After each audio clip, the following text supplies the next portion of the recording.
So, of course, immediately government responds to this. Glenn Greenwald with a very emotional piece in The Intercept this morning, written at 4:23 a.m., so I think he was up all night, exploiting emotions about Paris to blame Snowden and distract from actual culprits who empowered ISIS.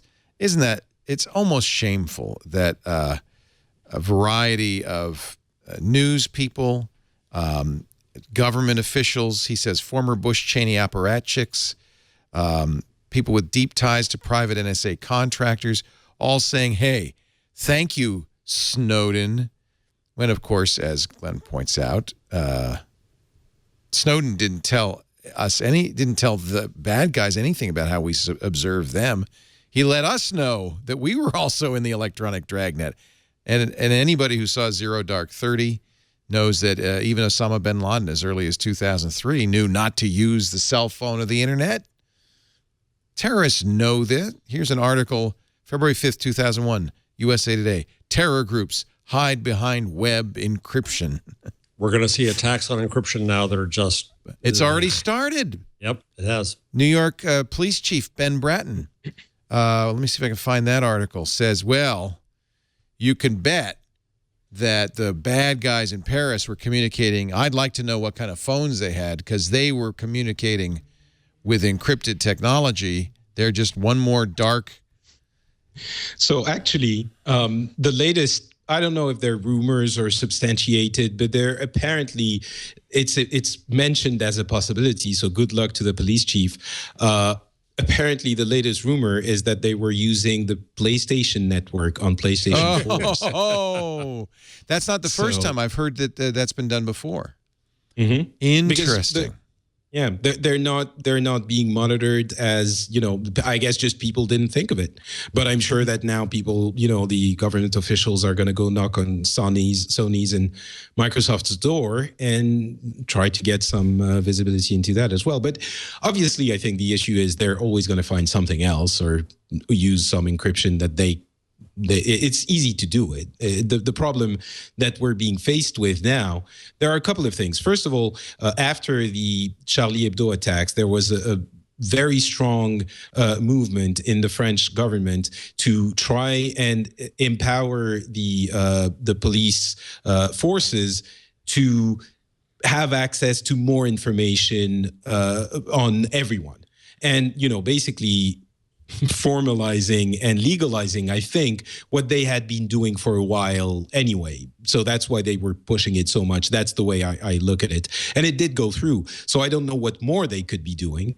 But the other thing is, it's the big problem with these kinds of attacks is that it seems that most of the time, if not all of the time, they're perpetrated by people who are already known by the that's what always blows my mind. They've interviewed these guys. They know they're there. Yeah. So they are people who are, they have giant lists of people that they should be surveying, who are already being surveyed anyway, right? That they have the proper judicial approval, they have everything, and they are, if they had the resources for it, they would be following all of these people anyway. And the way they're pushing, I think, because they just don't know what to do and they want to appear to be doing something. I don't think there's incredibly malicious intent in there. Maybe that's me giving them the benefit of the doubt. But what they're doing is pushing it to say we have to be able to survey everyone.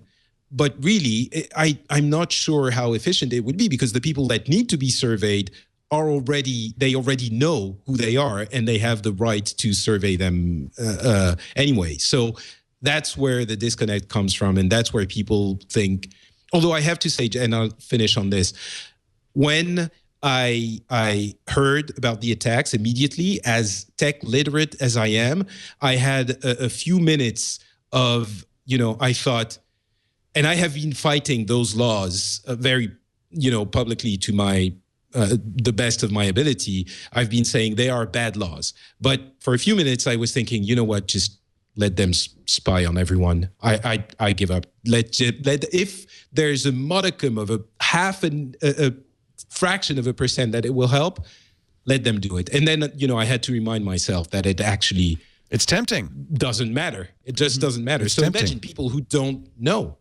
Here's what it's not Benjamin Bratton. He's an actor. It's Bill Bratton, Chief New York Police Commissioner, said this morning on ABC This Week with George Stephanopoulos, ISIS taking advantage of the technology that the head of the FBI has been complaining about. I've been complaining about going dark, the ability to go dark. I think you're going to see that playing a significant factor in this event. I'm very interested to see what types of phones they were equipped with, what types of apps they had on their phones.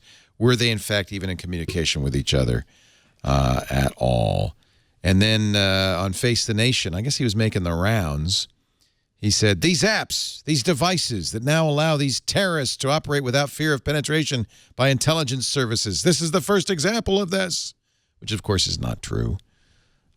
We have gone blind as a result of the commercialization and the selling of these devices that cannot be accessed either by the manufacturer or, more importantly, by us in law enforcement, even equipped with search warrants and judicial authority. This is something that is going to be needed to be debated very quickly because we cannot continue operating where we are blind. So I think you're going to see the drumbeat once again. In Great Britain, apparently, David Cameron has kind of backed down on his plan of enforcing backdoors in encryption, realizing it would harm the economy, if nothing else. But then these things happen, and people get the political wherewithal to pursue this once again. So I wouldn't be surprised at all. I think this is why these, shows like this one are so important. And it's so important that the audience of our shows is informed and also informs people around them, not in an aggressive way. You don't have to go all Snowden. But what do you say? Greenwald. Okay, so give us some ammunition. What do you say? And I think this is, just as you experienced, a very real concern. Yeah, but how do we catch these guys? What do you say to somebody who says, we got to give them these powers? What if we make it, they have to get a warrant? What's wrong with that? Well, that's the problem. The problem is when they don't have to get a warrant, which is what is happening in France now. It's unwarranted. There's some kind of weird not shadowy, but weird organization that is supposed to have some oversight, but it's nominated by the presidency or, the government itself.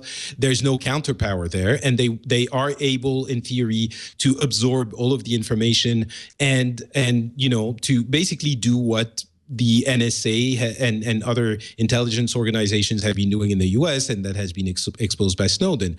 And what we can say, I think, is what needs to happen is police work on the people that are already in the view field, the field of view of the information agencies, and bringing everyone in the country into that field of view is actually not going to help. These are two separate issues. Again, I think it's very important to understand whether or not the people who made those attacks had crossed the paths of the intelligence agencies at some point. And it seems that the first elements of the investigation seem to indicate that that is the case. They were people who were very prepared. They were professionals. They had gone to Syria and probably, they had been there and had come back.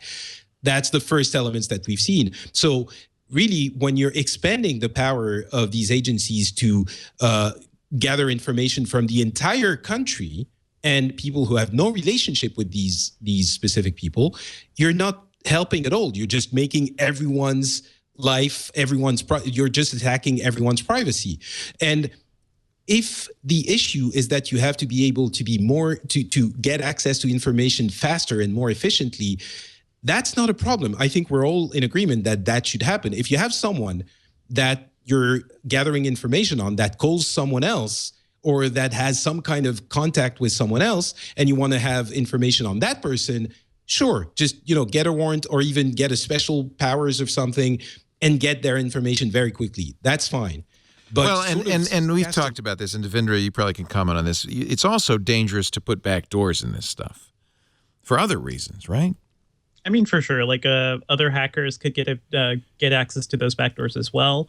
It opens up all sorts of interesting doors and dangerous doors for our software. And it kind of defeats the purpose of having decent encryption anyway, too. I often, though, wonder, especially in the wake of the passage of CISA, how committed companies like Apple, Facebook, and Google are really to, I know that they very prominently and publicly said, oh, CISA is a bad idea. But at the same time, I feel like in the behind the scenes, they were saying, yeah, but it wouldn't be such a bad thing if you passed this. CISA was, of course, the cybersecurity law that allows companies to share information about attacks, cyber attacks, with each other and with the government without warrant. And most importantly, I think for these companies, without liability. They can't be sued if they give your information. I love it that Apple says your stuff is, on this iPhone is encrypted. No one can get it. We can't even get it. We can't give it to law enforcement. But I wonder if that's just lip service, and if behind the scenes Apple is saying, I mean, they have to adhere to U.S. law, right? Mm-hmm. Do you trust your iPhone, Devindra? Do you feel like no one can spy on what you're doing on your iPhone? I mean, it's tough. I kind of assume that, if somebody in the government really wanted to get access to something, they could. But I also have like a corporate profile on my iPhone, so I can access my enterprise mail. And my IT department, I know, can do a lot of things on my iPhone, but I do it because I need to get access to my work mail. We make these concessions all the time, but the scary things are, what can the government do that maybe Apple or other companies aren't telling us about? Yeah, here's the information that you were talking about, Patrick. How Paris ISIS, let's call them Daesh terrorists, may have used PlayStation 4 to discuss and plan attacks. This information comes from Belgium. The Federal Home Affairs Minister, Jean Jambon, does that mean ham? Said Yes, it does. Yeah, okay. You know those Belgians, they're weird. Jean Jambon said that the PS4 is used by ISIS agents to communicate, and it was selected due to the fact that, here it comes again, it's notoriously hard to monitor. He said it's even more difficult to keep track of than WhatsApp. So let's ban PS4s everywhere. Yeah. It's Sony's problem, Sony's fault. What do? They go into a World of Warcraft game? I think they might. According to documents leaked by Snowden in 2013, the NSA and CIA embedded themselves in World of Warcraft to infiltrate virtual terrorist meetups. And I think that's what you have to do. You have to have people actually. What are you going to do? Are you going to actually monitor everything? Of the? I think one of the pieces of information that came out of this was that obviously they don't want to admit to it, but they have so much information they don't know what to do with it. I guess it's for reviewing after the fact if something happens. If I were a terrorist, I probably wouldn't be in World of Warcraft or Call of Duty. I'd do something like Super Mario Kart. It seems less likely that anybody be looking for me there, right? I think they're going to continue to find ways to innovate, right? They're going to try to, they understand now a bit of what the government's doing in terms of monitoring them, and they're going to get creative. They have to. And whether it's going on PlayStation or finding a different way or trying to stay off the internet as much as possible, they're going to do it. And bottom line, it's not okay to weaken privacy, to weaken encryption, to give bad guys backdoors to our stuff because you have a hard time following these terrorists.